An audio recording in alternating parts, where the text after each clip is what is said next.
जय जगन्नाथ। स्वामी विवेकानंद लोक संसद ढेंकानाल शाखार 54तम ଇ ପାଠଚକ୍ରମାଳା को आज ଏଇ ଆଭାସୀ ମାଧ୍ୟମରେ ଆମ ସହିତ ଯୋଡ଼ି ହେଇଥିବା ଢେଙ୍କାନାଳ ଜିଲ୍ଲା ଓଡ଼ିଶା ତଥା ବାହାରର ସମସ୍ତ ସୁଧୀବୃନ୍ଦ ମାନଙ୍କୁ ସ୍ୱାଗତ ଜଣାଉଛି ଏବଂ ପ୍ରଣାମ ଜଣାଉଛି। ସର୍ବପ୍ରଥମେ ଆଜିର ଏହି ଆଭାସୀ କାର୍ଯ୍ୟକ୍ରମକୁ ସ୍ୱାଗତ କରିବି। ଆଜି ଏହି କାର୍ଯ୍ୟକ୍ରମର ସଭାନେତ୍ରୀ ରୂପେ ଦାୟିତ୍ୱ ତୁଲାଇବେ ଆମ ଢେଙ୍କାନାଳ ଜିଲ୍ଲା ଲୋକ ସଂସଦ ସ୍ୱାମୀ ବିବେକାନନ୍ଦ ଲୋକ ସଂସଦର ସଭାନେତ୍ରୀ ଡକ୍ଟର ସୁଚେତା ମିଶ୍ର ମହୋଦୟଙ୍କୁ ଆଜି ସ୍ୱାଗତ ଜଣାଉଛି। ଆଜିର ଏହି କାର୍ଯ୍ୟକ୍ରମକୁ ସ୍ୱାଗତ ଜଣାଇବି ଆମର ବରିଷ୍ଠ ଆଜୀବନ ସଦସ୍ୟ ଯେଉଁମାନେ ଆମ ସହିତ ଯୋଡ଼ି ହେଇଛନ୍ତି, ଶଙ୍କରଚରଣ ସାର୍, ବିପିନ ଭାଇ, ଯାମିନୀ ମ୍ୟାଡାମ ଏବଂ ଅନ୍ୟ ସମସ୍ତ ସଦସ୍ୟମାନଙ୍କୁ ମଧ୍ୟ ମୁଁ ସାଦର ସ୍ୱାଗତ ଜଣାଉଛି। ସାଦର ସ୍ୱାଗତ ଜଣାଇବି ଆଜି ଆମ ସହିତ ଯିଏ ଆଲୋଚିକା ଅଛନ୍ତି, ଓଡ଼ିଶାର ଜଣେ ସୁନାମଧନ୍ୟ ବକ୍ତା, ସଂସ୍କୃତ ଭାଷା ସାହିତ୍ୟ ତଥା ଭାରତୀୟ ଦର୍ଶନ ସର୍ବଦର୍ଶନ ଏ ବିଷୟରେ ପ୍ରଗଳ୍ଭ ଜ୍ଞାନ ଆହରଣ କରିଥିବା, ସଂସ୍କୃତ ଏବଂ ଭାରତୀୟ ସଂସ୍କୃତିର ଜଣେ ମହାସମୁଦ୍ର କହିଲେ ଅତ୍ୟୁକ୍ତି ହେବ ନାହିଁ, ସେ ମହୋଦୟା ଆଉ କେହି ନୁହନ୍ତି, ସେ ହେଉଛନ୍ତି ଡକ୍ଟର ଗୌରପ୍ରିୟା ଦାସ ମହୋଦୟା, ଯିଏକି ଅଧୁନା ସଦାଶିବ ସଂସ୍କୃତ ବିଶ୍ୱବିଦ୍ୟାଳୟ ପୁରୀରେ ଅବସ୍ଥାପିତ ଅଟନ୍ତି ଏବଂ ସେଠାରେ କାର୍ଯ୍ୟରତ ମଧ୍ୟ। ତାଙ୍କୁ ମଧ୍ୟ ଆଜିର ଏହି ପାଠଚକ୍ରକୁ ସାଦର ସ୍ୱାଗତ ଜଣାଇବା ସହିତ ମୁଁ ତାଙ୍କୁ ବିନମ୍ର ପ୍ରଣାମ ମଧ୍ୟ ଜଣାଉଛି। ସ୍ୱାଗତ କରିବି ଅନ୍ୟ ସମସ୍ତ ଆଜୀବନ ସଦସ୍ୟଗଣଙ୍କୁ ଏହି କାର୍ଯ୍ୟକ୍ରମରେ ଯେଉଁମାନେ ଆଜି ଉପସ୍ଥିତ ଅଛନ୍ତି ଏବଂ ଆଗକୁ ମଧ୍ୟ ଉପସ୍ଥିତ ରହିବେ। ବନ୍ଧୁଗଣ, ଆମେମାନେ ସ୍ୱାମୀ ବିବେକାନନ୍ଦଙ୍କ ଆଦର୍ଶକୁ ନେଇ ଏହି କାର୍ଯ୍ୟକ୍ରମ ଜାରି ରହିଛି ଏବଂ ସ୍ୱାମୀ ବିବେକାନନ୍ଦ ଭାରତୀୟ ସନାତନ ଧର୍ମକୁ ବିଶ୍ୱ ଦରବାରରେ, ହିନ୍ଦୁ ଧର୍ମକୁ ବିଶ୍ୱ ଦରବାରରେ ନିଶ୍ଚିତ ରୂପେ ଏକ ଅନ୍ୟ ପରିଚୟ ଦେଇଥିଲେ। ମାତ୍ର ଏଇ ନିକଟ ଅତୀତରେ ମଙ୍ଗଳବାର ଦିନ ଘଟି ଯାଇଥିବା ପହଲଗାମ ଆକ୍ରମଣ, ଯାହାକି ହିନ୍ଦୁ ମାନଙ୍କ ଉପରେ କରାଯାଇଛି, ତାହା ନିଶ୍ଚିତ ଭାବରେ ହିନ୍ଦୁ ଧର୍ମ ପ୍ରତି ଏକ ବିପଦ ସୃଷ୍ଟି କରୁଛି ବୋଲି କହିଲେ ଅତ୍ୟୁକ୍ତ ହେବ ନାହିଁ। ଅତଏବ ଆମ ଧର୍ମ ପ୍ରତି, ଆମ ଧର୍ମ ପାଇଁ, ହିନ୍ଦୁ ମାନଙ୍କ ପାଇଁ ପ୍ରାଣବଳି ଦେଇଥିବା ପହଲଗାମରେ ଯେଉଁମାନେ ପ୍ରାଣବଳି ଦେଇଛନ୍ତି, ସେଇ 27 ଜଣ ବ୍ୟକ୍ତି ମାନଙ୍କର ଅମର ଆତ୍ମାର ସଦ୍ଗତି ନିମନ୍ତେ ଆଜି ସଭାର ପ୍ରାରମ୍ଭରେ ସଭାପତିଙ୍କର ନିର୍ଦ୍ଦେଶାନୁଯାୟୀ ଏକ ମିନିଟର ନିରବ ପ୍ରାର୍ଥନା କରିବା ପାଇଁ ମୁଁ ସମସ୍ତଙ୍କୁ ଅନୁରୋଧ କରୁଛି। ଏବେ ନିରବ ପ୍ରାର୍ଥନା ସମସ୍ତେ ନିଜ ନିଜ ସ୍ଥାନରେ 1 ମିନିଟ ପାଇଁ ନିରବ ପ୍ରାର୍ଥନା କରିବା। ପହଲଗାମରେ ଯେଉଁମାନେ ଆତଙ୍କବାଦୀଙ୍କ ଦ୍ୱାରା ନିହତ ହୋଇଛନ୍ତି, ସେମାନଙ୍କ ଆତ୍ମାର ସଦ୍ଗତି ନିମନ୍ତେ।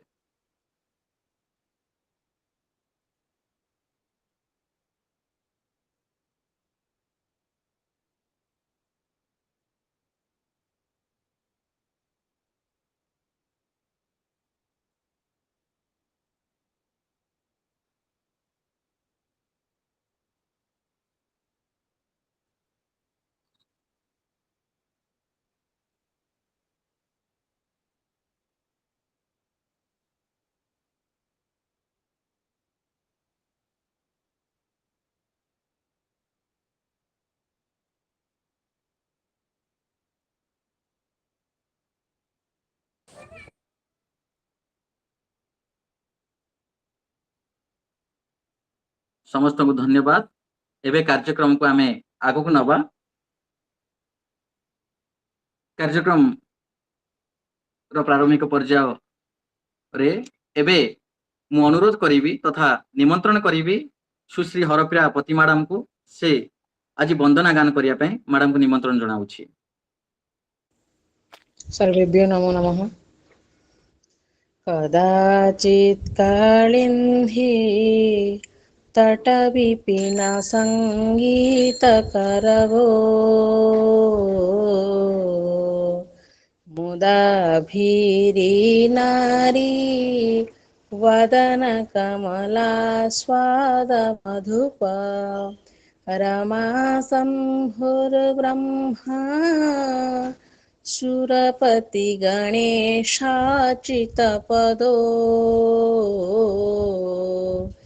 जगन्नाथ स्वामी नयन पथगामी भवतु मे भुजे सभे वेणु शिरसि शिखिपीच्छं कटितटे दुकूलं नेत्रं ते सहचरकटाक्षं विदधते सदा श्रीमद्वृन्दा वनवसति लीला परिचयो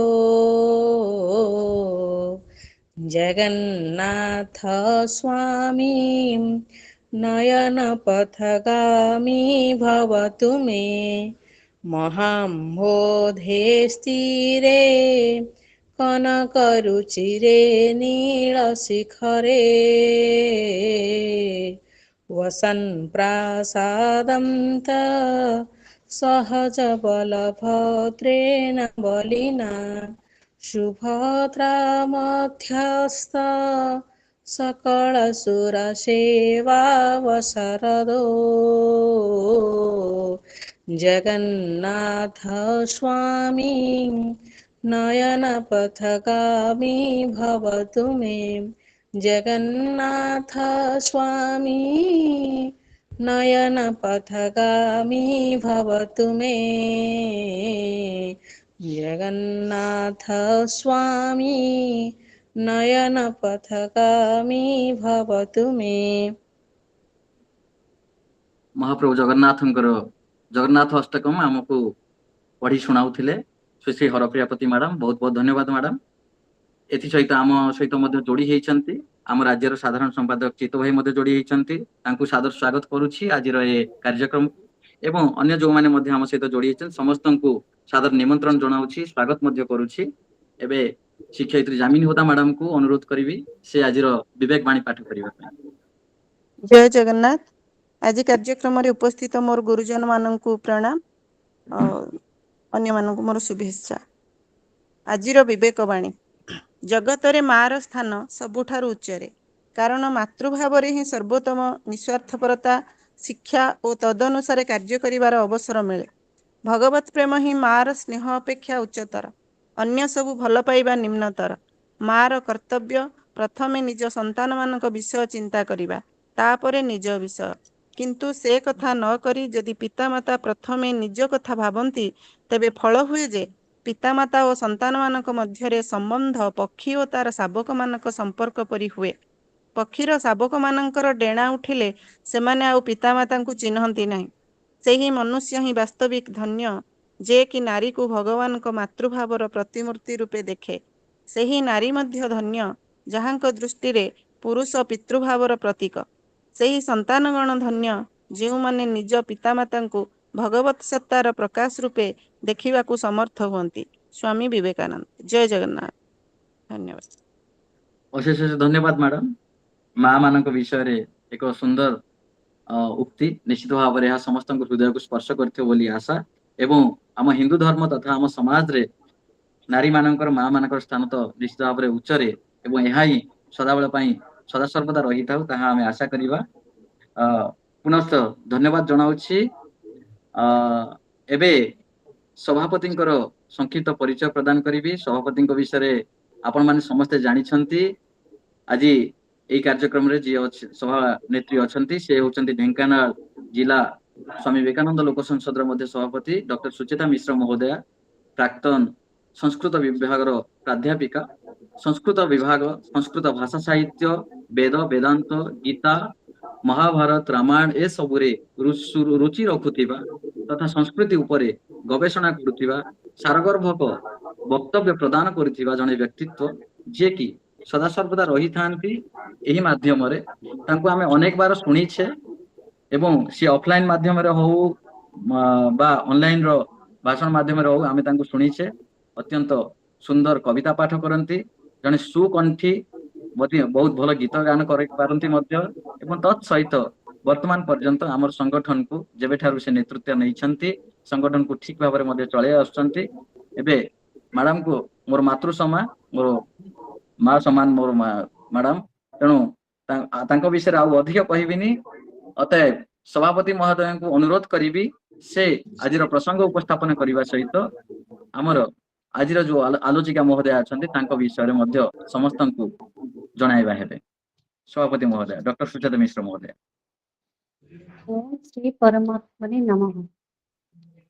स्वामी विवेकानंद लोक संसद विचारधारा विभाग ढेंकानाल आनुकूल्य अनुष्ठित हेतुवा ए आवास पटल उपस्थित थिबा सम्मानस्पद ढेंकानाल संपादक महोदय उच्च संकर्षण सा राज्य पूज्य सभापति महोदय उपसभापति महोदय संगठक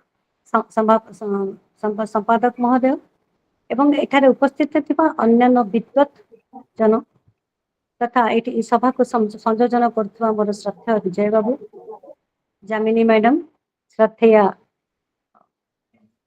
जी पढ़ुले आमर पति मैडम एवं हरप्रिया पति एवं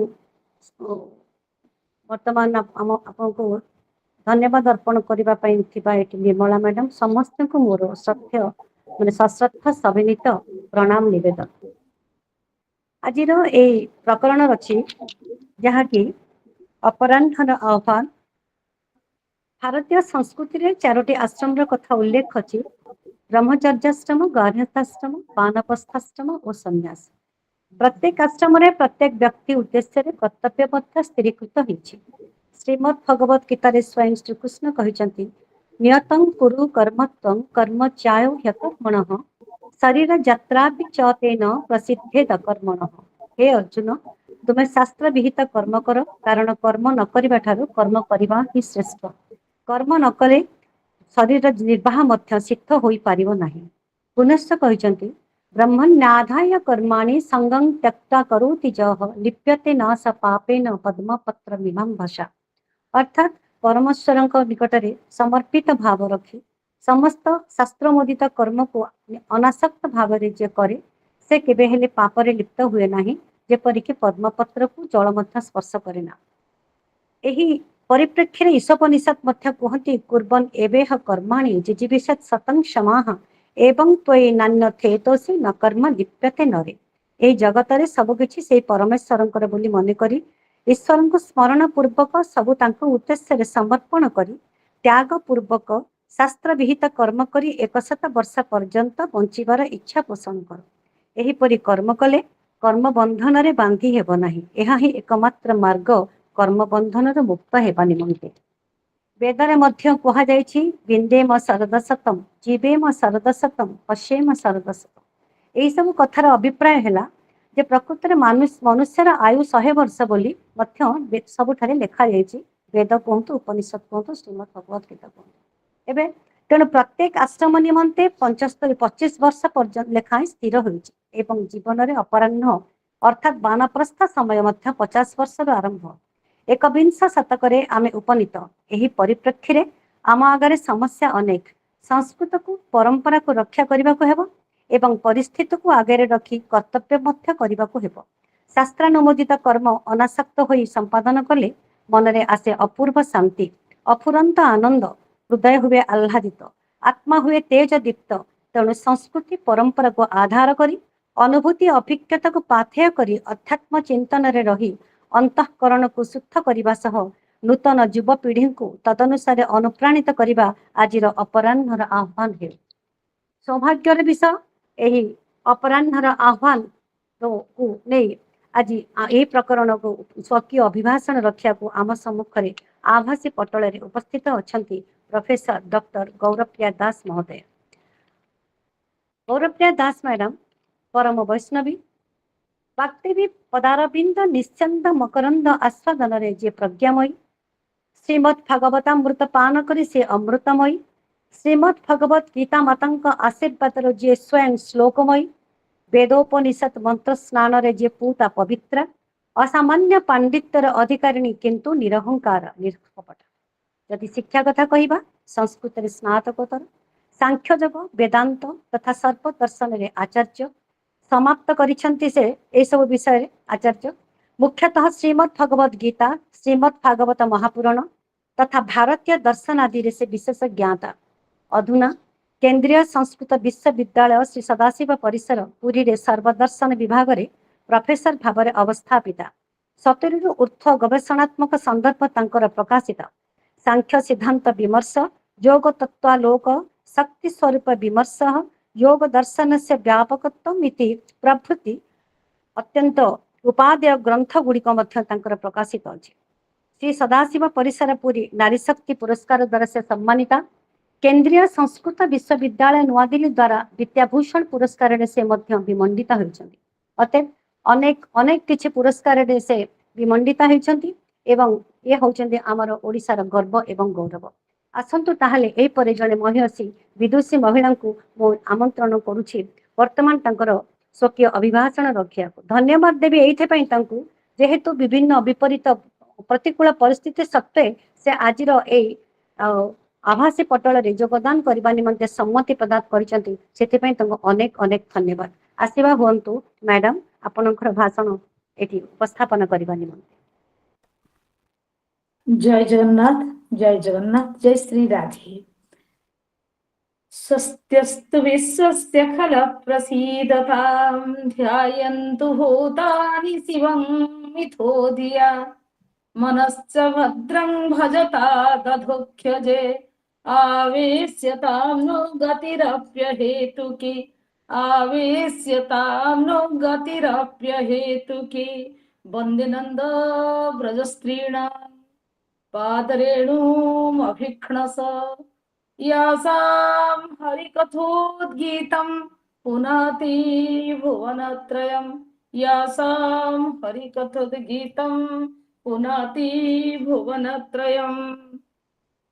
समस्त प्रणाम करुछि। सुदूर उत्तर प्रदेशस्थ वृंदावन भूमि आपण मानक समस्त मोर अभिनंदन प्रणाम। वस्तुतः आजिर परिस्थिति किछि वैपरीत्य थिला, तथापि अग्रजा परम विदुषी आजिर सभापति सुचिता मैडम करो सहयोगरु आनुकूल्यरु मोर आज कहवा एठी आपण मानक पाखरे निजर वक्तव्य अभिभाषण देवा सहज हो पारि। तेणु मु प्रथम रे बड़ भौणी आज सभापति मैडम को धन्यवाद देवा सहित तांका निकट रे आधमन्य व्यक्त करुछि। पवित्र उत्कल भूमिर ढेंकानाल भूमिरु आज प्रथम स्वर मोर आपण मानक पई जहा अछि आजिर विषय को अंगीकार करी आज अपराह्नर आह्वान तत्संबंध रे आलोचना तो आमे करिबा। एथि पूर्वरु मु गोटे अनुरोध रखिबी आपण मानक पाखरे जे एठी टिके गाँ माने गोवर्धन स्थान टिके नेट कम, तेणु मझिरे मझिरे बंद ही जाय पारे। एबे मोर स्वर आपण मानक पाखरे पहुंची पारुची? पहुंच कोंत मैडम तेबे मो टिके वीडियो ऑफ करी कहिले बोधुए ठीक रहइबो बोली भाबुची, सेथि पई मु अनुमति नै पारिबी? निश्चय निश्चय। आज्ञा आज्ञा। तेबे आमे विषय को आसीबा। स्वामी विवेकानंद लोक संसद विचारधारा विभाग ढेंकानाल जिला शाखा आम संस्कृति आम ऐतिह्य शीर्षक ई पाठचक्रमाला 54तम आलोचना चक्र रे प्रसंग अपराह्नर आह्वान। विषय उपस्थापना पाई आपण मानक सम्मुखरे आभासी पटल रे निजको आविष्कार करुछि मु गौरवप्रिया। सांध्यर पवित्र मुहूर्त रे मो सहित सभापतिर स्थान अलंकृत करी अछंदी मोर अति आपणार अग्रजा सहस्र मनीष मानक भितरे बारी होई पड़ुथिबा नियारा व्यक्तित्वटिए डॉक्टर सुचेता मिश्र। संयोजक नवोदित बालभानुर आभारे आभान्वित श्रद्धेय आयुष्मान अध्यापक विजय कुमार साहू जहांकर शाणित स्वर आमको शुणिबाकु मिलिछि। मनीषी सप्तपदी परिचय 2 पदरे 3 पदरे व्यक्तिर व्यक्तित्व को चिन्हे हुए। विवेक वाणीर मर्यादारे सभा को मर्यादित करिसंती मैडम जामिनी होता। तांको मु धन्यवाद देवा सहित अभिनंदन करुछि।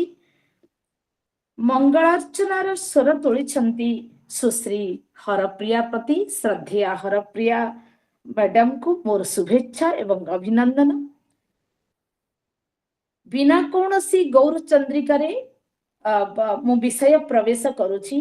शीर्षकर संज्ञा शीर्षकर नांदी प्रकाशित होइछि मैडम सभापति मैडम सुचेता मैडम को मिश्रଙ୍କ द्वारा जहा आजिर वर्णाश्रमर चारोटी आश्रमर अथवा मनुष्यर चारोटी आश्रम कथा भूली जातु वर्ण कथा भूली जातु अवस्था कथा तो निश्चय मन रखिबा ना मनुष्यर चारोटी अवस्थार जो चारोटी सोपान ता मध्यरे धर्मर व्यवहार कार्यावलीर जो पार्थक्य सेई पार्थक्य को नहीं आजिर अपराह्नर आह्वान विषय आपण मानक पाखरे उपस्थित स्वामी विवेकानंद लोक संसदर आमर भाई भौणी माने अल्प किछि जेभଳି हमर चित्त भाई प्रभृति को छाड़ीदेले बाकी आमे माने समस्ते अपराह्न उपनीत समयर अपराह्न आजिर प्रसंग आम मानक पई गोटिए रोचक प्रस्तुति बोली मु मने करे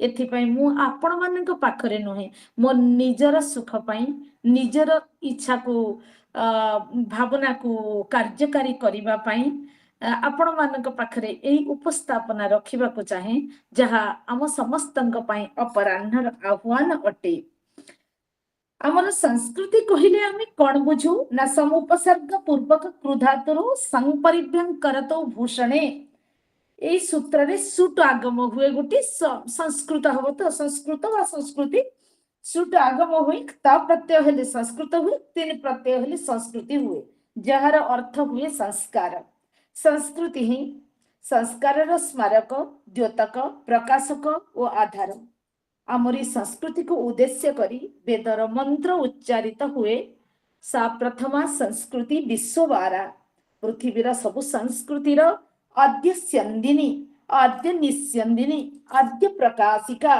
अयमारंभिका अर्थात प्रथम प्रसूति प्रथम स्पंदन अर्थात प्राथमिक प्रकाश आमरी भारतीय संस्कृति ही अटे आज जेते बड़ पार्टी रे जे जेते गर्जन तर्जन करी भिन्न भिन्न धर्मर अवतारणा करुना कहीं भारतीय संस्कृति वैदिक संस्कृति सनातन संस्कृति ही आम संस्कृतिर मानविकतार मानवर मनुंकर संतानर प्रथम परिचिति अटे यह कहवा बाहुल्य नुहे केही नाही संसार रे जे मनु को छाड़ी निजको मानव बोली कहि परिबो मनोह अपत्यं पुमान मानव तेणु मनुकर मानव कहिबा मात्रे मनु ही आसंती तेणु मनुक ठारू प्रजापति ठारू मनु एवं मनुक ठारू आमी समस्ते आसीथिबा कारणरू प्रत्येक ब्राह्मण एवं प्रत्येक सनातन संस्कृतिर अंगभूत अटंती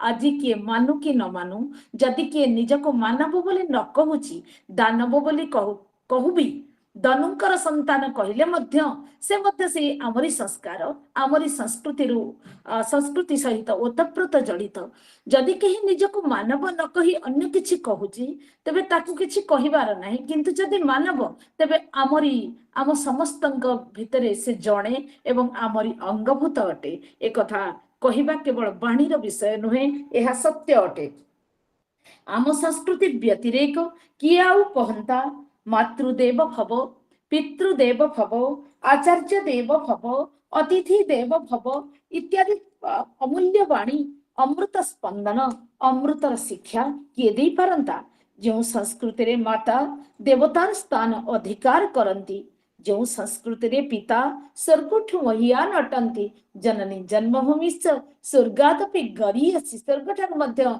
गरीयसी पिता स्वर्ग अटंती माता स्वर्गादपि गरीयसी अटंती पितांक ठारू माता बलियसी अटंती आचार्य निजे ब्रह्मंकर पुरुषाकार स्वरूप अटंती अतिथि नारायण स्वयं अटंती से जदि ए सब अटे जदि ए सब सत्य अटे जदि आम संस्कृतिर एई वार्ता आम पई निहित एठी पुणी जराश्रमर कल्पना कहीं पिता पुत्रर विच्छेद कहीं अन्न बिना अपमृत्यु कहीं गुरु और शिष्यंकर संबंध विडंबित कहीं देवशिशुर नरकर अभिसार कहीं देवशिशुर नरकर नारकीय अभिसार मानवीय बोधर दानवीय आचरण संस्कार और संस्कृतिर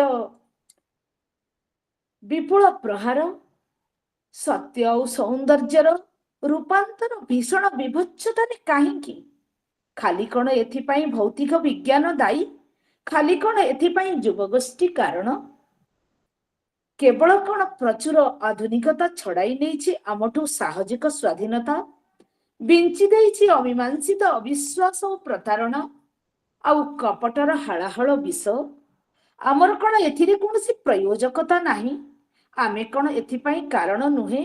ଅପରାହ୍ନରେ ନିଜକୁ ଆବିଷ୍କାର କରିଥିବା ବ୍ୟକ୍ତିର କଣ କର୍ତ୍ତବ୍ୟ କିଛି ନାହିଁ? ଖାଲି କଣ କିଂକର୍ତ୍ତବ୍ୟ ବିମୂଢତା ହିଁ ଆମର ଏକମାତ୍ର ପାଥେୟ?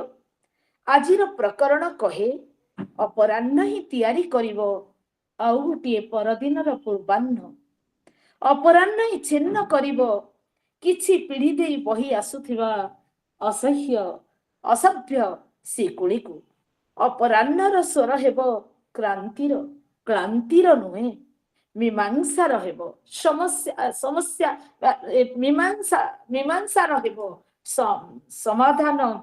ସମାଧାନର ହେବ, ସମସ୍ୟାର ନୁହେଁ। ଏବେ ବି ଚାନ୍ଦ୍ର ରଜନୀ ଅପେକ୍ଷାରତା, ଏବେ ବି ସ୍ୱପ୍ନ ଅଧୁରା, ଏବେ ବି ସ୍ୱପ୍ନ ଦେଖିବାର ବେଳା ଅଛି, ସ୍ୱପ୍ନ ହଜିବାର ବେଳା ଆସିନାହିଁ। ଏଇ ଯେ ମାତ୍ର ଅପରାହ୍ନ। ଜ୍ଞାନର ଶାଣିତ ଖଡ୍ଗରେ, ଅନୁଭୂତିର ଗଭୀର ସ୍ପର୍ଶରେ, ନିରପେକ୍ଷତାର ମନ୍ତ୍ରରେ ଆଜି ବି ଅପରାହ୍ନରେ ପାଦ ଥାପିଥିବା ମାନବଟି ଗଢି ପାରିବ ସ୍ୱପ୍ନର ତାଜମହଲ, ଗଢି ପାରିବ ତିଆରି କରିପାରିବ ସ୍ୱପ୍ନର ସାକାରତାକୁ, ଶିଖାଇ ପାରିବ ସହସ୍ର ପଥଭ୍ରଷ୍ଟକୁ ଦିଗ୍ଦର୍ଶନ। ଆଉ ଥରେ ହସି ପାରିବ, ମିଶି ପାରିବ, ବସି ପାରିବ ଯୁବଗୋଷ୍ଠୀର ମୁରବୀ ପଣିଆକୁ ନେଇ। ସତ କହିଲେ ଅପରାହ୍ନ କଣ? ଜୀବନର ଅପରାହ୍ନ କାହାକୁ କହନ୍ତି? ଅପରାହ୍ନର ଦୁଃଖ ପୁଣି କଣ? ସମସ୍ୟା ପୁଣି କଣ? ସମସ୍ୟାର ସମାଧାନ କେଉଁଠି? ସମସ୍ୟାର ସମାଧାନ ପାଇଁ ଅପରାହ୍ନରେ ପାଦ ଥାପିଥିବା ମାନବକୁ କଣ ଆହ୍ୱାନ? ଏଇ ତ ଚର୍ଚ୍ଚିତ ବିଷୟ। ଜୀବନର ସୋପାନକୁ ଆମେ ମୁଖ୍ୟ ଭାଗରେ 3 ଭାଗରେ ବାଣ୍ଟି ଦେବା। ଆମେ ଯଦି ଜାତି ବର୍ଣ୍ଣ ଆଶ୍ରମ କଥା କହିବା, ହୁଏତ କିଛି ଆଧୁନିକତାର ପୁଟରେ ନିଜକୁ ସୁରଭିତ ମଥିତ କରିଥିବା ବ୍ୟକ୍ତିମାନେ ନାସିକା କୁଞ୍ଚନ କରିବାକୁ ପଶ୍ଚାତପଦ ହେବେ ନାହିଁ।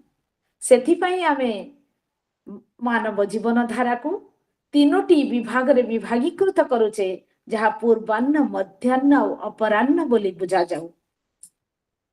ବାଲ୍ୟ, ପୌଗଣ୍ଡ, କୈଶୋର, ଯୌବନକୁ ପୂର୍ବାହ୍ନ ବୋଲି, ଉତ୍ତର ଯୌବନକୁ ଯାହା 35 ବର୍ଷରୁ 50 ବର୍ଷ, ଏହାକୁ ମଧ୍ୟାହ୍ନ ବୋଲି ଏବଂ ପରବର୍ତ୍ତୀ ସୋପାନକୁ ଅପରାହ୍ନ ବୋଲି ଭାବି ପାରିବା।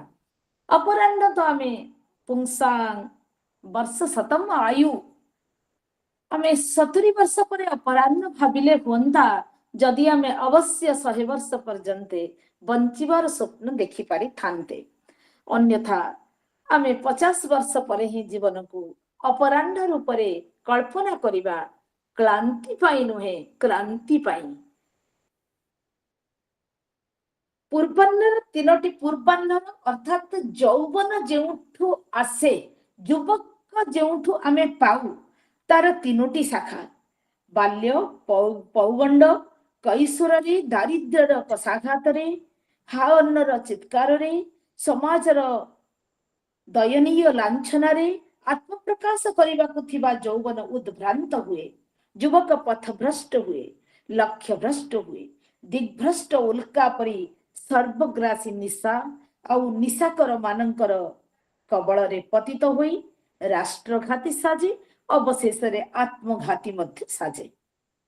ଅପର ଶାଖାଟି ଆସେ ସଂଖ୍ୟାଲଘୁ, ପୁଞ୍ଜିପତି ଅଥବା ଐଶ୍ୱର୍ଯ୍ୟଶାଳୀର ବିତ୍ତୀୟ ସୁଖ ସମ୍ଭୋଗାପନ୍ନତା ମଧ୍ୟରେ ନିଜକୁ ଆବିଷ୍କାର କରି ବିଳାସର ପ୍ରାଚୁର୍ଯ୍ୟ ମଧ୍ୟରେ ଉନ୍ମଜ୍ଜିତ ନିମଜ୍ଜିତ ରହି ବିବେକର କ୍ଷୀଣସ୍ୱରକୁ କର୍ଣ୍ଣପାତ କରିପାରେ ନାହିଁ, ଅଥବା ଶ୍ରବଣ ମଧ୍ୟ କରିବାକୁ ଯୋଗ୍ୟତା ଅର୍ଜନ କରିପାରେ ନାହିଁ ଯିଏ, ସେଠାରୁ ଆମେ ପାଉ ଏଇଭଳି ଭାବରେ ବାଲ୍ୟ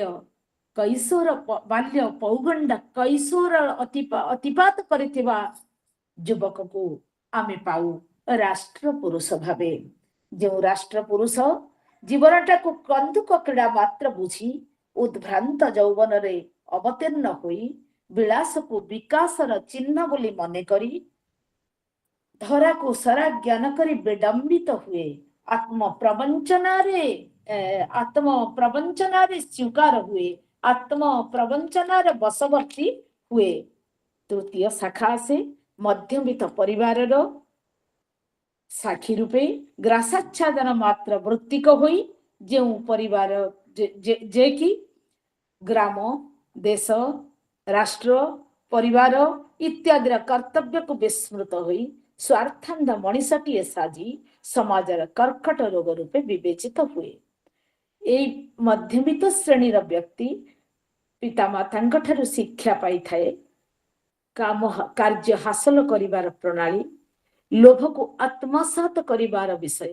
ସେଇ ତୋର ବୃତ୍ତି ବାବା ତୃଷ୍ଣା ଜହି ଭରେ, ଯେଉଁଥିରେ ଅର୍ଥ ଉପାର୍ଜନ ହୁଏ, ସେଇ ହେଉଛି ତୋର ବୃତ୍ତି। କିଭଳି ଭାବରେ ଅଧିକରୁ ଅଧିକ ଅର୍ଥ ଉପାର୍ଜନ କରିପାରିବ ତାହା ହିଁ ମାତ୍ର ଶିକ୍ଷା ଦେଇଥିବା ପିତାମାତାଙ୍କର ଔରସରୁ, ପିତାମାତାଙ୍କର ସାନ୍ନିଧ୍ୟରୁ ଏଇ ମଧ୍ୟବିତ୍ତ ସନ୍ତାନ ଆସିଥାଏ। ଏଇ ତିନି ଶ୍ରେଣୀର ଦରିଦ୍ର, ପୁଞ୍ଜିପତି ଓ ମଧ୍ୟବିତ୍ତ ଯୁବାମାନଙ୍କ ମଧ୍ୟରୁ କେହି କେହି ପୂର୍ବଜନ୍ମକୃତ ପୁଣ୍ୟପୁଞ୍ଜରୁ, ପିତୃମାତୃ ସଂସ୍କାରରୁ, ସଜ୍ଜନ ସଙ୍ଗତିରୁ ଯଥାର୍ଥ ମାର୍ଗରେ ଗମନ କରି ଆମ ସଂସ୍କୃତିର ଆବାହକ ଓ ଅବଗାହକ ସାଜନ୍ତି। ଯେଉଁମାନଙ୍କର ସଂଖ୍ୟା ଅତିଲୋଭ ହୋଇଥିବାରୁ ସମାଜର କଟୁକଷାୟ ସମସ୍ୟାକୁ ସମାଧାନ କରିବା ପାଇଁ ସମର୍ଥ ହୋଇପାରନ୍ତି ନାହିଁ, ଅପରନ୍ତୁ ପୁରାତନ ପନ୍ଥୀ ଭାବେ ତଥାକଥିତ ବିଜ୍ଞମାନଙ୍କ ପାଖେ ହାସ୍ୟାସ୍ପଦ ହୋଇଥାନ୍ତି, ଉପହସିତ ହୋଇଥାନ୍ତି। ଏଠାରୁ ହିଁ ଆମର ସମସ୍ୟା ଅବତରଣ କରେ। ଏଠାରୁ ହିଁ ଆମର ସମସ୍ତ ସମସ୍ୟାର ଅୟମାରମ୍ଭ ହୁଏ। ମୂଢ଼ ପୁତ୍ରର, କନ୍ୟାର, ବଧୂର ନିର୍ଯାତନାରେ ନିଷ୍ପେଷିତ ହୋଇ ପିତୃତ୍ୱ, ମାତୃତ୍ୱ ଲୋକଲଜ୍ଜାରେ ଗୃହକୋଣରେ ଅଶ୍ରୁପାତ କରେ ଅଥବା ଜରାଶ୍ରମରେ କାଳାତିପାତ କରିବାର ବ୍ୟଥାକୁ ସହନ କରେ। ଏଇଠାରେ ପ୍ରଶ୍ନ ଆସେ, ଯୁବ ସମାଜର ଅଧପତନର କାରଣ କଣ? କାରଣ ଆମେ ନୁହେଁ ତ? ସ୍ୱାର୍ଥ ସର୍ବସ୍ୱ ହୋଇ ନିଷ୍ଫଳ ବଞ୍ଚିବାର ଶିକ୍ଷା ଆମେ ତାକୁ ଦେଇନାହେଁ ତ? ଧନ ଓ ପଦର ଅବିବେକିତା ସେ ଆମଠାରୁ ଶିକ୍ଷା କରିନାହିଁ ତ? ମୋଟା ଅଙ୍କର ଡୋନେସନ ଦେଇ ତାକୁ ଯୋଗ୍ୟତା ଅର୍ଜନ କରାଇ ନୈତିକ ମୂଲ୍ୟବୋଧ ଥିବା ପ୍ରାର୍ଥୀ ସହ ପ୍ରତାରଣା କରିବା ଶିକ୍ଷା ଆମେ ଦେଇନାହେଁ ତ? ତାହାର ନିଜର ପୁତ୍ରର ବା କନ୍ୟାର ବୁଦ୍ଧିର ବିକାଶର ଦିଗ ପ୍ରତି ଦୃଷ୍ଟି ନ ଦେଇ ଆମେ ନିଜର ଭାବନା ଓ ସଂକଳ୍ପକୁ ଚରିତାର୍ଥ କରିବାକୁ ଜୋର ଜବରଦସ୍ତ ଚାହିଁନାହେଁ ତ? ପ୍ରାୟ ଏହିପରି ପଦକ୍ଷେପ ନେଇଥିବା ଆମେମାନେ ଅପରାହ୍ନରେ ବହୁ ବ୍ୟଥାର ମୁକାବିଲା କରୁ। ଜୀବନର ଅପରାହ୍ନର ବ୍ୟଥା ସବୁ କଣ ବୋଲି ଯଦି ଆଲୋଚନା କରାଯାଏ, ଏହାର ତିନୋଟି କାରଣ ହିଁ ଆମେ ଦେଖିବାକୁ ପାଇବା: କାମ, କ୍ରୋଧ ଆଉ ଲୋଭ। ଆମେ ସବୁବେଳେ ଆଲୋଚନା କରିଥାଉ ଭଗବତୀ ଗୀତା ଅଧ୍ୟୟନ କରି, ତାହା ହିଁ ବୁଝିଥାଉ ଯେ କାମ ପରିତୃପ୍ତ ହେଲେ ଲୋଭ ବଢେଇଥାଏ, କାମ ଚରିତାର୍ଥ ନ ହେଲେ ଦ୍ୱେଷ ବଢେଇଥାଏ। କାମ ମାନେ ଅଭିଳାଷ, ମାନେ ଡିଜାୟାର, ମାନେ ୱାଣ୍ଟିଂ, ମାନେ ଏଷଣା ବୋଲି ସଂସ୍କୃତରେ ଯାହାକୁ କୁହାଯାଏ ଉପନିଷଦରେ। ଅର୍ଥାତ୍ ଏଷଣା ବ୍ୟକ୍ତିର କେତେ, କଣ, କେଉଁ ସମୟରେ କିଭଳି ଭାବରେ ରହିବା କଥା ତାର ଏକ ଅନୁମାପକ ରହିବା ଉଚିତ। ପାରିବାରିକ ସହାବସ୍ଥାନର ଅଭାବ ଅପରାହ୍ନର ସବୁଠାରୁ ବଡ ସମସ୍ୟା।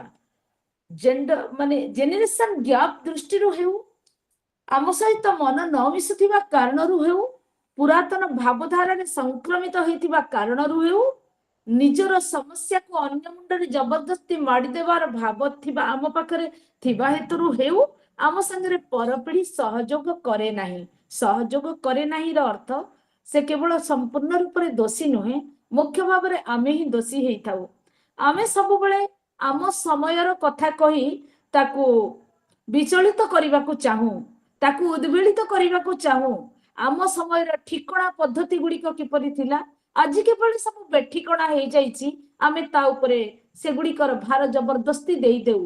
ଯେତେବେଳେ କି ଯୁବକଟି, ଯୁବତୀଟି ନିଜ ସମୟରେ ଚାଲୁଥିବା ଘଟଣାବଳୀକୁ ଭିତରେ ଅନ୍ତରରେ प्रशंसा करुथाए सहमति देउथाए ठीक सेतिक बेले आमे कहू आम समय रे एमिति थिला आमे एभଳି करूथिलु आमे एभଳି सम्मान पाउथिलु देउथिलु इत्यादि इत्यादि जहा आजि तुम मानक पाखरे देखा जाऊ नाही फलरे प्रतिभा संपन्न युवक बा युवती पुत्र बा कन्या बा बधू आमर व्यवहार रे क्षुर्ण हुए एई क्षुर्णता ताठारु आमको दूरेई दिए मानसिक दूरता सृष्टि करे क्रमशः मानसिक दूरता व्यावहारिक दूरता रे परिणत हो जाए सब बेले पुत्र को मने हुए जे मोर मो प्रति पिता बा माता स्नेहशील नुहंती एवं सब बेले आमे दोष देई चालू निज निज पुत्र को शिक्षा एवं सत्संग न देई आमे सब बेले उपदेश देऊ तू अनुचित कार्य करुअछु एवं तू पत्नीर कथारे चली अछु जोटि ए सब एई भली मंतव्य द्वारा आम ठारू मानसिक भावे विच्युति मानसिक खेद बहन करी आम ठारू संतान आमर अपत्य आपे दूरे जाए फल कौन हुए संतानर स्वाभाविक मन सब बेले स्नेहशील पितामाता ठारू स्नेह पाइबा पई कांगाल अटे अतएव आमे जेतेबेले ताकू आम ठारू दूरेई दऊ अथवा ताकू ता प्रति आरोप करू तू आम अधीन रे चलिबाकू चाहुना तू पत्नी अधीन रे चलिबाकू चाहू पत्नी ना मध्य पिलाटी मध्य आमर अपत्य स्नेहर योग्य हेतिला बेले ता प्रति आमर बारंबार आरोप ताकू पीड़ा देई थाए एवं स्वाभाविक भाव में आमे जहा कल्पना प्रथम रु करू सेही कल्पना आमर सत्य होई जाए एवं सेही बधू पिलाटी आ सिखै दिए जे देख पिता माता संगरे रहिबा बड़ दुष्कर हो जाउची आमे तांकठू अलगा रहिबा एठारे आमे बड़ खूब जोरे विस्फोरण करू आमर विस्फोरण को किंतु केही सुने ना आमे अवशेष रे दुख ही भोग करू जेहेतु यौवन रे जो ग्लैमर जो प्रतिभा जो शक्ति जो जहा सब रही सेमानक पई दुईटी अनामधेय पितामाता स्तरीय लोकर आवश्यकता न थाई पारे किंतु अपरान बयसर अपराह्न रे पहुंचीथिबा अपत्य को बहु स्नेह दे लालन पालन करथिबा पितामाता पई पुत्र बा बधुर बा कन्यार आवश्यकता तो अपरिहार्य अटे आमे सेतेबेले आमर निजर कर्तव्य भूली आमे जेतेबेले आरोप करने को आरंभ करू यही आरोप रु ही अधिक कलह सृष्टि हुए फल आमे निजे आमर निज समाज निज परिवार निज पुत्र निज बधू निज कन्या ने समस्त हराइबा को आमको पड़ी थाए यही परिस्थिति रे आमर जो ऐसणा जो काम आमको पीड़ा दिए ठीक सेमती जेतेबेले आमर काम प्रतिहत हुए आमर इच्छा पूर्ण न हुए सेतेबेले आमे आमे दुखित हो आमर यही द्वेष आम भीतर कम्प्लेक्स सृष्टि करे भावना सृष्टि करे आमे केते पारुथिलु आज पारुना बोली आमे समाज द्वारा अवहेलित होइछु जहा कहउचंती आचार्य शंकर अंगम गलितम पलितम मुंडम दसन विहीनम जातम तुंडम करधृत कंपित शोभित दंडम तथापि न मुंचती आशा भंडम एई अवस्था रे आमे आशा को लेकिरी चालू आमे जेतेबेले कि आम पई आशा जहा यौवनर मार्ग अटे मार्गदर्शिका अटे से आशा जदि आमे असमय कामना करू आम पई शास्त्र कहउचंती आशा ही परमम दुःखम नैराश्यम परमम सुखम यथा सुस्वाप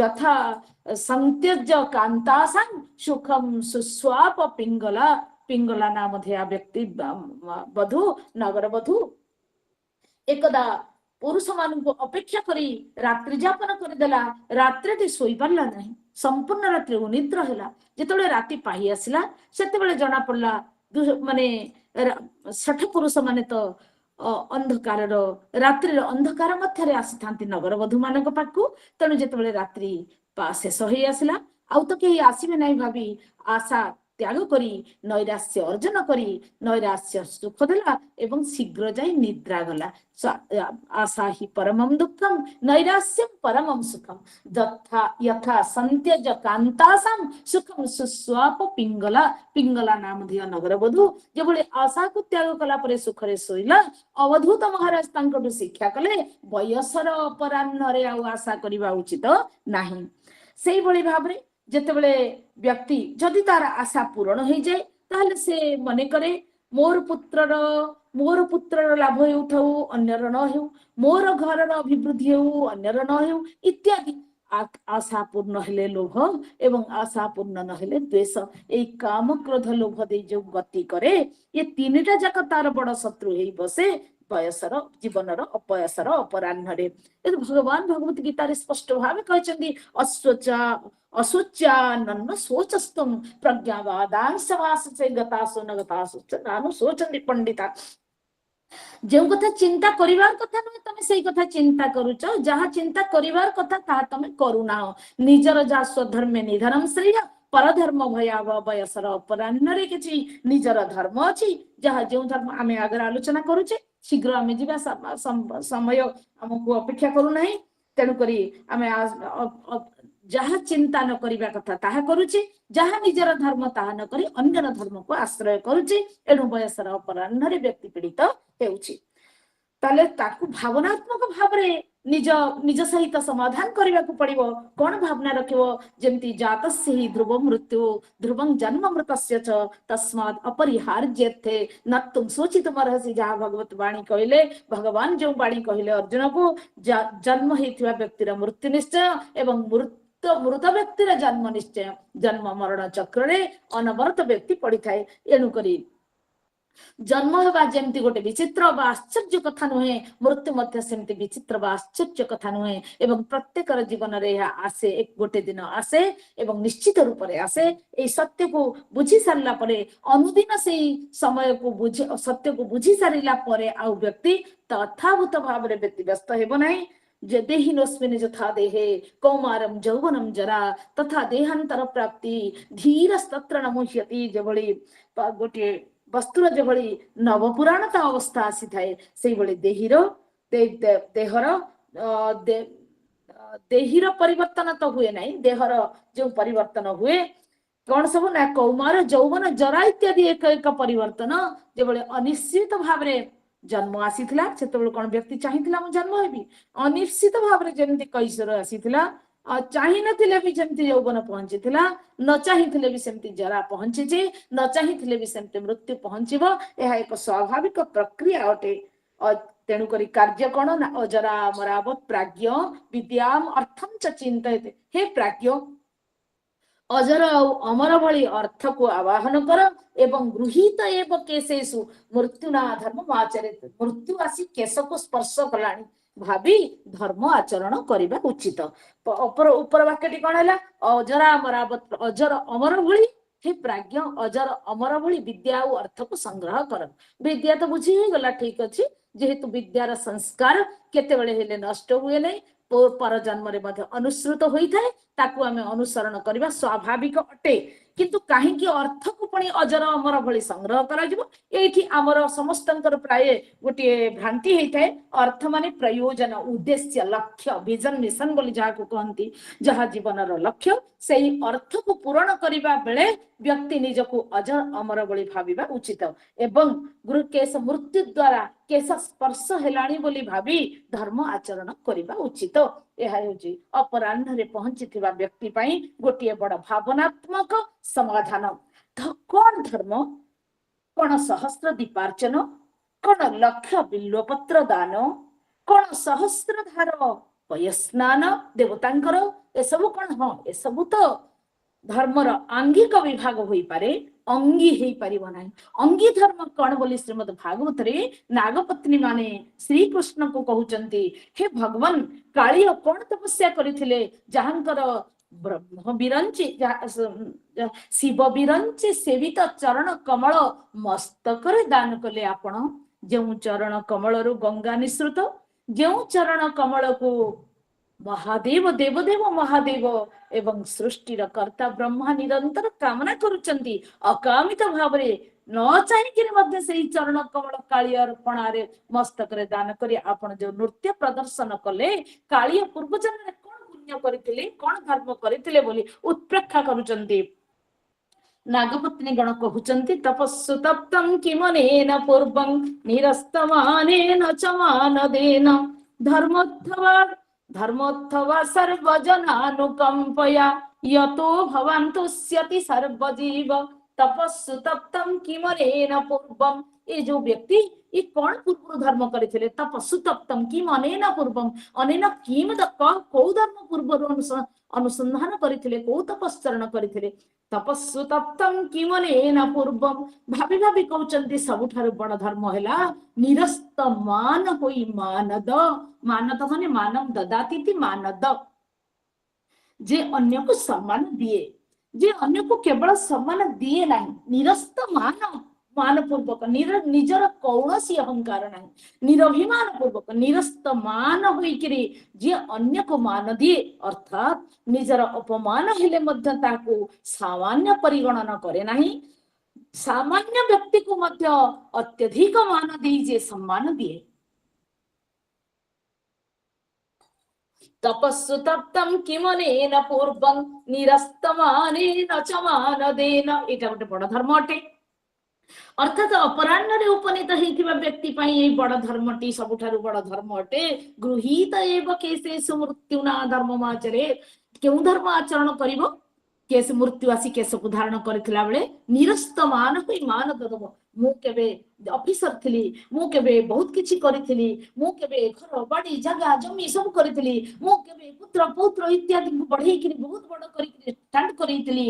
ए सब कथा चिंतन न करी निरस्तमान भाव तृण को मध्य कुब्ज करबा पई मोर सामर्थ्य नाही, जहा मो द्वारा प्रभु करिसेंती ताहाई मु निष्पादन करिछि बोली भावना रखी अन्यर चिंतन को बोध को सम्मान देवा गोटे बड़ धर्म अटे। आउ कोन धर्मोत्थवा सर्वजन अनुकंपया। सर्वजन रे अनुकंप गोटे बड़ धर्म। ये मोर पुत्र अटे बोली बड़ लेखन बड़ बड़ आदर अभ्यरणीय योग्यता अर्जन करिछि एवं से मोर प्रतिवेशी पुत्र होइथिबारु सदा बेले से जेल मध्य रहिबा पई योग्य बोली भावना रहिबा उचित नाही। एही परि भावना रे व्यक्ति अपराह्न रे उपनीत होई केवल दुख ही संग्रह करिथाय। क्वचिन् तपस्सु तप्तं किमनेन पूर्वं निरस्तमानेन च मानदेन धर्मोऽथवा सर्वजनानुकंपया यतो भवान् तुष्यति सर्वजीव। ए दुईटी कथा गोटे होची निरस्त मान होई अन्य को मान देव, आउ गोटे होची सर्वजनानुकंपा। या द्वारा तुम्हें ही भगवान तुम्हें बड़ संतुष्ट हो जाओ कहीं ना तुम्हें सर्वजीव अट। सर्वजीव माने कौन ना सर्वे जीवा जस्मिन समस्त जीव माने जहा ठारे वास करती से सर्वजीव अटे। हे भगवान तुम्हें सर्वजीव अट, तेणु तुम्हें समभूत अनुकंपा समस्त ठारे अनुग्रह देखिले तुम्हें बड़ा सुखी हुआ। अथवा तमे निरस्त मान हुई कहीं मानदान करुची व्यक्ति को देखिले तुमको बड़ भल लगी थाए। तेणु अपराह्न रे उपनीत होइथिबा व्यक्ति पई यह एक आह्वान अटे जैसे निरस्त मानत ही भूतानुकंपा पूर्वक सर्वजनानुकंपा पूर्वक वास करिवो। कहीं ना तार भावना करबा को पड़िबो। माने पुंसांग वर्ष शतम आयु पौरुषर होची 100 वर्ष आयु तदर्थं चाजितात्मन अजितात्मा हेथिबारु अजितः आत्मा माने इंद्रिय जेन असौ अजितात्मा। अजितात्मा अजितात्मा रो कोन हुए षष्ठी विभक्ति अजितात्मा न कोन ना निष्फलम जदसौ रात्र्याम। तार रात्रि रे रात्रि हेला 12 घंटा दिन हेला 12 घंटा रात्रि 12 घंटा सोई पड़ी कि अजितात्मा हेथिबारु इंद्रिय रो वशवर्ती हेथिबारु 12 घंटा सोई पड़ी अधा करदेला 100 को अधा करदेले 50। पुंसां वर्ष शतम ह्यायु तदर्थम चाजितात्मन निष्फलम जदसो रात्र्याम सेतेन्धं प्रापितस्तम। सेते अंधः तमं प्रापितः सेते महान अंधकार को प्राप्त होई सोई पड़े अधे समय 50 वर्ष हो गला। मुग्धस्य बाल्ये कौमारे क्रीडतो जाति विंशति। बाकी 20 वर्ष पर्यंत 5 वर्ष पर्यंत माँ खुआई देवे, 10 वर्ष पर्यंत गेलवस रही, 10 वर्ष पर अध्ययन इत्यादि करी 20 वर्ष पर्यंत बालक परी ए भली 20 वर्ष काटिदेला 20 वर्ष मुग्ध भली माने किछि जानी न पारी। मुग्धस्य बाल्ये कौमारे क्रीडतो जाति विंशति आउ जराग्रस्त देहस्य जात्य कल्पस्य विंशति। जराग्रस्त हेकरी 20 वर्ष काटी दिए। जेतेबेले आज पृष्ठ रे वेदना, काली उदर रे वेदना, काली शिरो वेदना, काली पद वेदना विभिन्न प्रकार वैद्य व्यापार रे व्यस्त रही 20 वर्ष आउ रहिला 10 वर्ष से दूरा पुरीन कामीन मोहीन च बलियसा बाकी जेतिकी रहिला 20 वर्ष पड़ेला बाल्य कैशोर पौंडरे 20 वर्ष पड़ेला जराग्रस्त देहरे 40 गला आउ 50 वर्ष पड़ेला सोइबारे आउ 10 वर्ष रहिला सेरा दूरा पुरेण कामीन मोहीन च बलिय दूरापुर जहाँ को पूरण करी हब नहीं दुखे न पूरयितुम शक्यते तेन दूरापुर काम द्वारा आउ बाकी वर्ष कटिगला ता पाइला नहीं ता आउरी बहुत थिले भलो लागे थांता से संगृहेषु सत्तस्य प्रमत्त स्यापयाति हि से अवशिष्ट समय केवल व्यक्तिर बड़ दुखरे गृहांध कूपरे व्यथा वेदनारे अपराह्नर अस्तगामी सूर्य परी बड़ निर्विर्ण मानसिकतारे कटि जाए कहीं ना सब बेले खोजे प्रिय संजोग हुंता अप्रिय केमिति न घटंता किंतु दैहिक प्रिय घटिबो पारिवारिक प्रियता घटिबो संगजनित प्रियता घटिबो सब तो घटिबो ना से किंतु सब बेले खोजुथिबो मोर भलोटा हेई थांता भगवान जे ता द्वारा कर्म क्षय करी भल करुचंदी एवं तार कर्म क्षय करी ताको उत्तम जन्म देबा पई चाहुचंदी से कथा से बुझी पारे ना कहउचंदी प्रहलाद जी कहउचंदी यस्मात् प्रिय प्रिय संसार कथा कहउचंदी अपराह्न व्यक्तिर मन केमति कटे ना यस्मात् प्रिय प्रिय वियोग संयोग जन्म यस्मात् प्रिय प्रियोग संयोग जन्म प्रिय प्रिय अप्रिय संयोग अप्रियर संयोग अप्रियर वियोग यस्मात् प्रिय प्रिय वियोग संयोग जन्म शोकाग्निना सकल जोनि सुदह्यमान सकल जोनि रे समस्त जन गोटे जन्म नहीं सकल जोनि रे परि दंदह्यमान होइकरी बड़ अंगार रे निया रे पोड़ीगला बेले जेमति पीड़ा से बड़ी पीड़ा सहन करिकरी व्यक्ति आसी कौन करुची दुखर निदान रूप से जो औषध को सेवन करुची जो मार्ग को ग्रहण करुची समय हो जाउची तब अधिक कहू नहीं जो मार्ग जो मार्ग स्वीकार करुची से मार्ग रे स्वार्थ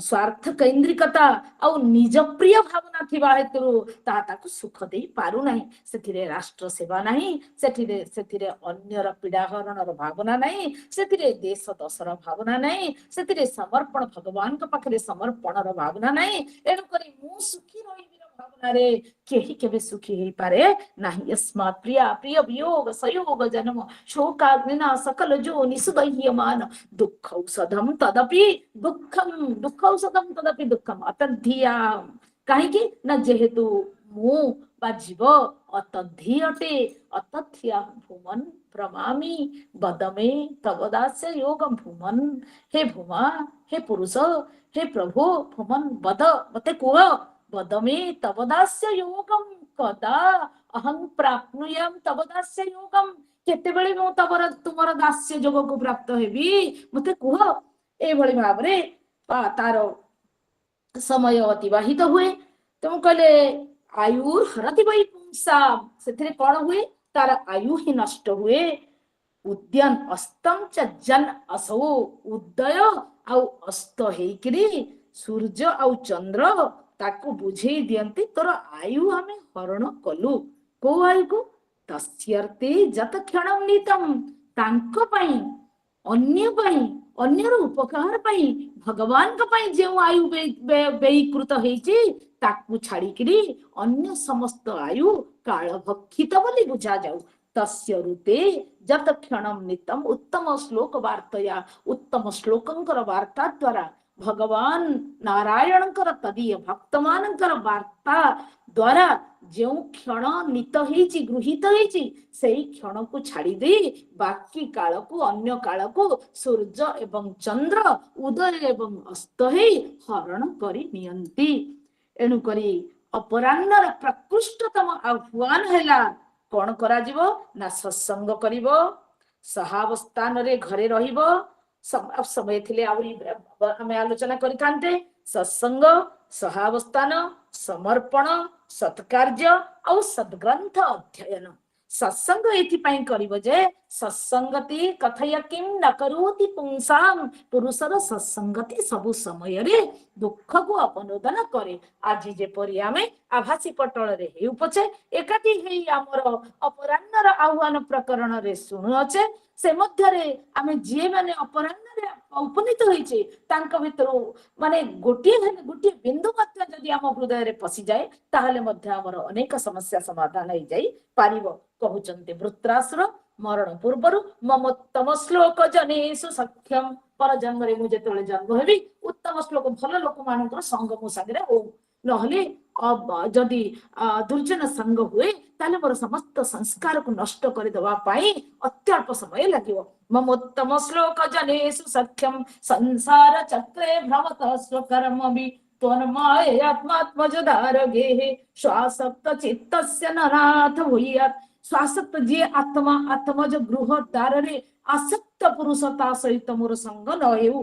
तेणु सत्संगति काम्य अटे। सहावस्थान करिवार कथा आमे आग आलोचना कले समय अभाव रे करि पारना जे भली पुत्र संगरे बधु संगरे कन्या संगरे परिवेश संगरे प्रतिवेशी सहित बंधु सहित आमे सहावस्थान करिवा तार कुशल देखिबा ताकू प्रशंसा करिवा ताकू आदर करिवा ता समय को जनरेशन गैप को बुझिबा। आज कंप्यूटर पाखरे बसिला बेले साड़ी काई पिंदला नै सिंदूर काई लगला नै चूड़ी काई पिंदे नै अजथा कथा को नै आलोचना करी कि आमे ता से पुराना कालर आमरी समय र कथा को आनिता ऊपर आरोप करिवा। पूर्व समय रे केमिति पुत्र करूथला केमिति पितांकर माने चरण मर्दन करूथला संध्या बेले पुत्र आसिक रे आसी पहुंचला पर मध्ये वर्क फ्रॉम होम अनेक थिबो ताकू सोइबा पे दिन समय मिलु नथिबो सेही समय रे आमे ताठू आशा करिवा ए सब हमर सहावस्थान र अभाव मनोवृत्ति अटे। एवं समर्पण भगवान के पखरे जो समर्पण जेमती ब्रह्मानंद जी कहि लिखिचंदी न सोदर न जनक जननी न जाया नैवात्मजो न चकुलम विपुलम बलम संदृश्यते न किल कोऽपि सहायको मे तस्मात् त्वमेव शरणं मम दीन बंधो। ए भली भावरे समस्त थाइकिर मध्य हे प्रभु तुम बिना मोर सहाय केही नाही बोली अपराह्न रे ए जो भावना रखिबा उचित। एवं सत्य कार्य माने समदर्शन भावना दुखे स्वन विघ्न मना सुखे सुविगत बीतराग भय क्रोध स्थित मुनिरुच्यते इत्यादि को जहाँ आमे पढ़िथिले बुझिथिले ताकू आज प्रचार भी करिथिले ताकू आज आचरण करिवार समय आसी बोली बुझिबा ही सत्कार्य। एवं सद्ग्रंथ अध्ययन कले जे भली सीरियल माने टीवी रे कोनसी नाटक देखिले जेमति नायक नायिका सहित हमर ए काम न होई जाय केते बेले ता दुखरे आखिर लुह झरी पड़े आम अजाणत रे केते बेले आम भितरे नायिका आसी बसे तो नायक आसी बसे। ठीक सेमति सद्ग्रंथ अध्ययन कले आमे विरक्त मानकर चित्त चिंतन कले स्वामी विवेकानंद प्रभृतिंकर तो तुकाराम नामदेव स्वामी विवेकानंद तुलसीदास प्रभृतिंकर जीवनी ग्रंथ को अध्ययन कले तांक सहित जीवन एकाकारता आमे अनुभव करू एवं सुख दुख को सहन करिवार शक्ति आमे अर्जन करिताउ। एई भली भाबरे सत्संग सहावस्थान समर्पण सत्कार्य सद्ग्रंथ अध्ययन आम मानकर समस्तंकर अपराह्नर पाथेय अटे। आज संक्षेप रे कथा आपण मानक पाखरे उपस्थापन करी समय अभावरु विराम नेबा पई बाध्य होची एवं अधिक किछि काल क्षेपण करिथिबा हेतु समस्तंक पाखरे बद्धांजलि पुटरे क्षमा प्रार्थना करूची। जय जगन्नाथ जय जगन्नाथ जय जगन्नाथ।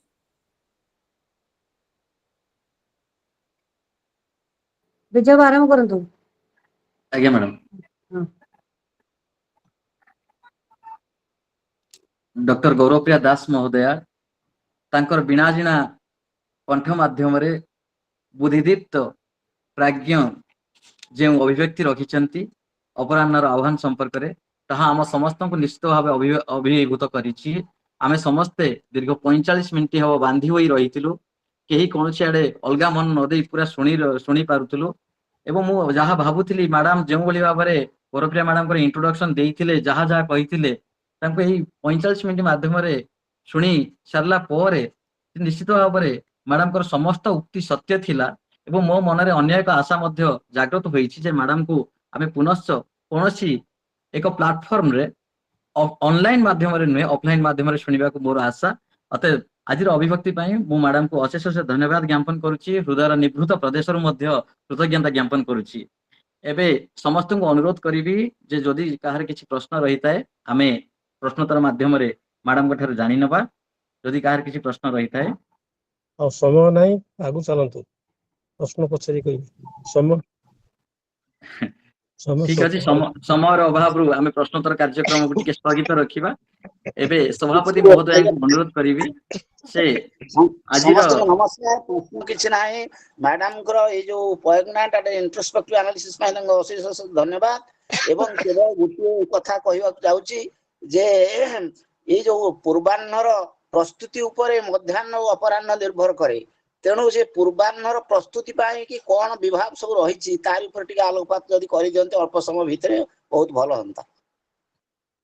ସାର୍ ତ ସମୟ ଅତିକ୍ରାନ୍ତ ହେଇଛି, ତଥାପି ଯଦି ଆପଣ କହୁଛନ୍ତି ପୂର୍ବାହ୍ନର ପ୍ରସ୍ତୁତି ହିଁ ପରବର୍ତ୍ତୀ ପିଢି ହିଁ କରେ, ଯେହେତୁ ପିତାମାତାଙ୍କର ପରିପୂର୍ଣ୍ଣ ଦାୟିତ୍ୱ ଅଛି ଶିଶୁରୁ ଆରମ୍ଭ କେମିତି କରିବେ, ଯେମିତି ମାଟି ଘଟଟି ଆରମ୍ଭ ବେଳେ କୁମ୍ଭକାରର ମହାନ ଦାୟିତ୍ୱ ତାକୁ ରୂପ ଦେବା, ସେମିତି ତାର ଉତ୍ତର ପିଢି ପୂର୍ବ ପିଢିକୁ ତାର ତିଆରି କରିବ ଏବଂ ଏଇ ଚେନ୍ ଚାଲିବ। ଯଦି ଯଦି ଆଜି ପିତାମାତା ଅବହେଳିତ ତାହେଲେ ନିଶ୍ଚିତ ରୂପରେ ତାଙ୍କ ପିତାମାତା, ଏମିତି ମୁଁ କ୍ଷମା ଚାହୁଁଛି ଆପଣ ମାନଙ୍କ ପାଖରେ, କିନ୍ତୁ ମୁଁ ଅନେକ ଅନୁଶୀଳନ କରି ଦେଖିଛି ଆଜି ଯେଉଁ ପିତାମାତା ଅବହେଳିତ ତାଙ୍କ ଭିତରେ 80% କହିବି, 85-90 କହିବି, ସମସ୍ତେ କିଛି ନା କିଛି ତାଙ୍କର ପିତାମାତାଙ୍କ ଠାରେ ଅବହେଳା ଦେଇଥିଲେ। ଆଜି ସେଇ ଚେନ୍ ଚାଲିଛି, ସେଇ ଚେନ୍ କୁ ବନ୍ଦ କରିବା ଦାୟିତ୍ୱ ହଉଛି ଆମ ଅପରାହ୍ନର। ଆମେ ସେଇଠୁ ବନ୍ଦ କରି ଆମର ଭାବର, ଆମର ଭାଷାର, ଆମର ସଦିଚ୍ଛାର ପୁଟରେ ଆମେ ସେ ଚେନ୍ ବନ୍ଦ କରିବା, ଯାହା ଫଳରେ ଆମ ପୁତ୍ର ଆମକୁ ଅତ୍ୟଧିକ ସ୍ନେହ କରି ଆମ ଠାରୁ ବଡ ବନ୍ଧୁ ଆଉ କେହି ନାହିଁ ବୋଲି ଆମର ପୁତ୍ର ପୁତ୍ରବଧୂ କନ୍ୟା ଜାମାତା ମନେ କରିବେ। ତା ଫଳରେ ଆମେ ଏକ ଆଦର୍ଶ ହେବ ଏବଂ ଏଇ ଚେନ୍ ବନ୍ଦ ହେବ। ଏତିକି ମୋର କହିବା କଥା ସଂକ୍ଷେପ। ତେଣୁ ପରବର୍ତ୍ତୀ ସମୟରେ ମୁଁ ସାର୍ଙ୍କ ସହ ସାର୍ଙ୍କୁ ପ୍ରଣାମ। ସାର୍ ଜ୍ଞାନର ସାଗର, ସାର୍ ସବୁ ଜାଣିଛନ୍ତି। ସାର୍ ଆଉ ମୁଁ ଏ ସମ୍ବନ୍ଧରେ ମୁଁ ସାର୍ଙ୍କ ଠାରୁ ଶୁଣିବି ନିଜେ ଫୋନ କରି। ଆଉ ଏତିକି କହୁଛି। ଧନ୍ୟବାଦ। ଅଶେଷ ଅଶେଷ ଧନ୍ୟବାଦ ମ୍ୟାଡାମ।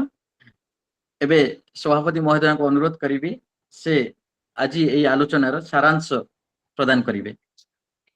ସମସ୍ତଙ୍କୁ ପୁନର୍ବାର ଅଭିନନ୍ଦନ ଜଣାଉଛି। ଗୌରପ୍ରିୟା ମ୍ୟାଡାମଙ୍କୁ ବହୁତ ବହୁତ ଧନ୍ୟବାଦ। ଆଉ ଅଭିଭାଷଣ କିମ୍ବା ମୋର କିଛି ନାହିଁ, କାରଣ ମ୍ୟାଡାମ ଏତେ ସୁନ୍ଦର ଭାବରେ ସେ ସବୁ ମାନେ ବାଲ୍ୟ କୌମାର ଯୋଉ ଗନ୍ଧ ଯୋଉ କୈଶୋର ସବୁ ବର୍ଣ୍ଣନା କଲେ ଏବଂ ଯୋଉ ତିନୋଟି ଅବସ୍ଥା କହିଲେ, ଯୋଉ ତିନୋଟି ଅବସ୍ଥା ପାଇଁ ପ୍ରକୃତରେ ଯୋଉ ଦରିଦ୍ର, ମଧ୍ୟବିତ୍ତ ଏବଂ ପୁଞ୍ଜିପତି ମାନଙ୍କୁ ସେ ସମାଜରେ ଯୋଉ ଆଜିକାଲି ଯୋଉ ପିଢି ମାନଙ୍କର ଯୋଉ ପରିବର୍ତ୍ତନ ହେଇଛି, କାହିଁକି ହେଇଛି, ଏତେ ସୁନ୍ଦର ବର୍ଣ୍ଣନା କଲେ ତାହା ମୋର ଆଉ ତାଙ୍କୁ କିଛି କହିବାର ଆଉ ମୋର ପାଟିରେ ଭାଷା ନାହିଁ। କିନ୍ତୁ ତଥାପି ଏଇଟା ଯୋଉ ଜିନିଷଟା ପଛରେ କହିଲେ ଯେ ସତ୍ସଙ୍ଗ, ସହାବସ୍ଥାନ, ସହାବସ୍ଥାନ, ସମର୍ପଣ, ସତ୍କାର୍ଯ୍ୟ, ସଦ୍ଗ୍ରନ୍ଥ, ପ୍ରକୃତରେ ଏଇଗୁଡିକ ହଉଛି ଅପରାହ୍ନରେ ଆମ ମାନଙ୍କର କର୍ତ୍ତବ୍ୟ।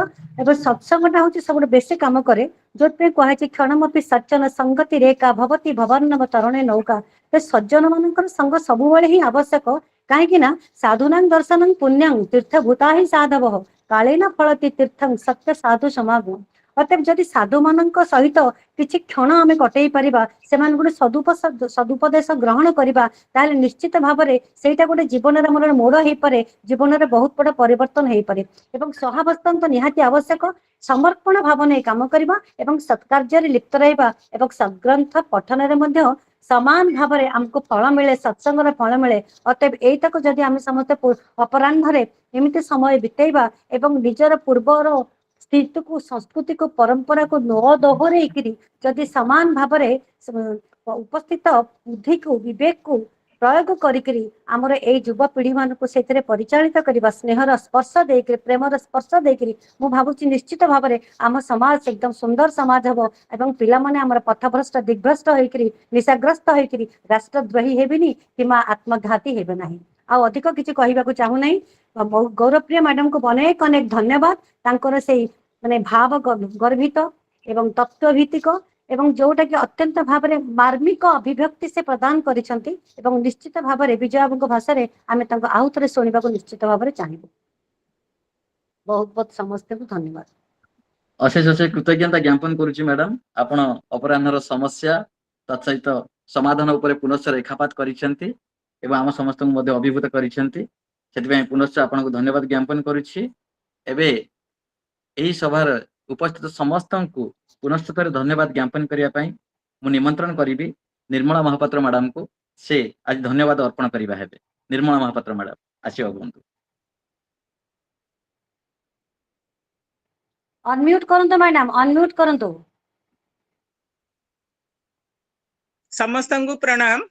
ଦେହିନୋସ୍ମିନ୍ ଯଥା ଦେହେ कौमारं यौवनं जरा तथा देहान्तर प्राप्ति धीर तत्र न मुह्यति। आज दुई महाविदुषीଙ୍କ ଠାରୁ ଆମେ ତ ମୁଁ ତ ବର୍ତ୍ତମାନ ବି ଅପରାହ୍ନରେ ପହଞ୍ଚିଲିଣି ଆଉ ମୁଁ ପୂର୍ବାହ୍ନ ହେଇଗଲି ଆଜି। ହଉ ଠିକ ଅଛି, ଆଜି ମୋର ଧନ୍ୟବାଦ ଦବାର ପର୍ବ। ମୁଁ ସଂଯୋଜକ ଶ୍ରଦ୍ଧେୟ ବିଜୟ କୁମାର ସାହୁଙ୍କୁ ପ୍ରଥମେ ଧନ୍ୟବାଦ ଦଉଛି, ଖୁବ ସୁନ୍ଦର ଭାବରେ ସଂଯୋଜନା କଲେ। ତାପରେ ସୁଶ୍ରୀ ହରିପ୍ରିୟା ପ୍ରତି ଖୁବ ସୁନ୍ଦର ଭାବରେ ବର୍ଣ୍ଣନା ଗାଇଲେ, ତାଙ୍କୁ ମଧ୍ୟ ଧନ୍ୟବାଦ। କୃତଜ୍ଞତା ଜ୍ଞାପନ କରୁଛି ଯେ ଆମର ଶିକ୍ଷୟିତ୍ରୀ ଯାମିନୀ ହୋତା, ସେ ଆମର ଖୁବ ସୁନ୍ଦର ଭାବରେ ବିବେକବାଣୀ ପାଠ କଲେ। ଆଉ ଡକ୍ଟର ସୁଚେତା ମିଶ୍ର ସଭାପତି ଖୁବ ସୁନ୍ଦର ଭାବରେ ଅଭିଭାଷଣ ଦେଲେ, ପ୍ରଥମରୁ ବି ଦେଲେ ଏବଂ ମ୍ୟାଡାମଙ୍କର ଭାଷଣ ମାନେ ବକ୍ତବ୍ୟଟି ଶୁଣି ସାରି ଖୁବ ସୁନ୍ଦର ଭାବରେ ସମୀକ୍ଷା ମଧ୍ୟ କଲେ, ତାଙ୍କୁ ମଧ୍ୟ କୃତଜ୍ଞତା ଜ୍ଞାପନ କରୁଛି। ତାପରେ ଆମର ଆଭାସୀ ମାଧ୍ୟମରେ ଯୋଉମାନେ ସମସ୍ତେ ଉପସ୍ଥିତ ଅଛନ୍ତି ସେମାନଙ୍କୁ ମଧ୍ୟ କୃତଜ୍ଞତା ଜ୍ଞାପନ କରୁଛି। ସମସ୍ତେ ଖୁବ ସୁନ୍ଦର ଭାବରେ ଆଜି ଶୁଣିଛନ୍ତି। ଆଜି ଆମର ବହୁତ ଜଣ 40ରୁ ଅଧିକା ବି ହେଇଥିଲେ, ବୋଧେ ଆହୁରି ଅଧିକା ହେଇଛନ୍ତି। ଆଉ ଆଭାସୀ ପଟଳରେ ଯୋଉମାନେ ଆମର ସଞ୍ଚାର ପରିଚାଳକ, ଯୋଉମାନେ ଯନ୍ତ୍ରଟିକୁ ଠିକ ଠାକ କରି ରଖିଛନ୍ତି ଏପର୍ଯ୍ୟନ୍ତ, ସେମାନଙ୍କୁ ମଧ୍ୟ ଧନ୍ୟବାଦ ଦେଉଛି। ଆଉ ଆଜି ଖୁବ ସୁନ୍ଦର ଭାବରେ ମୁଁ ମନେ ରଖିଲି ଅପରାହ୍ନରେ ମୋର ମଧ୍ୟାହ୍ନ ଏ ଯୋଉ ମୋର ଫେରି ଆସିଛି ପୁଣି ପୂର୍ବାହ୍ନକୁ, ସତ୍ ଶ୍ରବଣ, ସତ୍ ମନନ, ସତ୍ ଚିନ୍ତନ ଆଉ ମୁଁ ଆମର ବୈଠକ ଯୋଉ ଆଜି ସତ୍ ବୈଠକଟି ହେଇଛି, ଦୁଇ ମହାବିଦୁଷୀଙ୍କୁ ମୁଁ ମଧ୍ୟ ବହୁତ ବହୁତ କୃତଜ୍ଞତା ଜଣାଉଛି। ଆଉ ଆଜି ଆମର ସମସ୍ତଙ୍କୁ ଖୁବ ସୁନ୍ଦର ଭାବରେ ଖୁବ ସୁନ୍ଦର ଚିନ୍ତନଟିଏ ହୋଇଥିବାରୁ ସମସ୍ତଙ୍କୁ ଧନ୍ୟବାଦ ଦେଇ ମୁଁ ନିର୍ମଳା ମହାପାତ୍ର ବିଦାୟ ନେଉଛି। ଅଶେଷ ଧନ୍ୟବାଦ ମ୍ୟାଡାମ, ସମସ୍ତଙ୍କୁ ଧନ୍ୟବାଦ ଜ୍ଞାପନ କରିଥିବାରୁ ମଧ୍ୟ ଆପଣଙ୍କୁ ଅଶେଷ ଧନ୍ୟବାଦ ଓ କୃତଜ୍ଞତା ଜ୍ଞାପନ କରୁଛି। ପରିଶେଷରେ ଶାନ୍ତି ମନ୍ତ୍ର ପାଠ କରିବା ନିମନ୍ତେ ସୁଶ୍ରୀ ହରପ୍ରିୟା ପତି ମ୍ୟାଡାମଙ୍କୁ ମଧ୍ୟ ନିବେଦନ ଜଣାଉଛି। ॐ सर्वेषां स्वस्तिर्भवतु, सर्वेषां शान्तिर्भवतु, सर्वेषां पुण्यं भवतु, सर्वेषां मङ्गलं भवतु, सर्वे भवन्तु सुखिनः, सर्वे सन्तु निरामयाः, सर्वे भद्राणि पश्यन्तु, मा कश्चित् दुःखभाग् भवेत्, सर्वे भवन्तु सुखिनः, सर्वे सन्तु निरामयाः, सर्वे भद्राणि पश्यन्तु, मा कश्चित् दुःखभाग् भवेत्। ॐ शान्ति शान्ति शान्तिः शान्ति शान्ति शान्तिः। सर्वेभ्यो नमो नमः। धन्यवादः। ଅଶେଷ ଧନ୍ୟବାଦ ମ୍ୟାଡାମ। ଏବେ ସଭାପତି ମହୋଦୟଙ୍କୁ ଅନୁରୋଧ କରିବି ଆଜିର ସଭା ସାଙ୍ଗ କରିବା ନିମନ୍ତେ। ସଭା ତ ସାଙ୍ଗ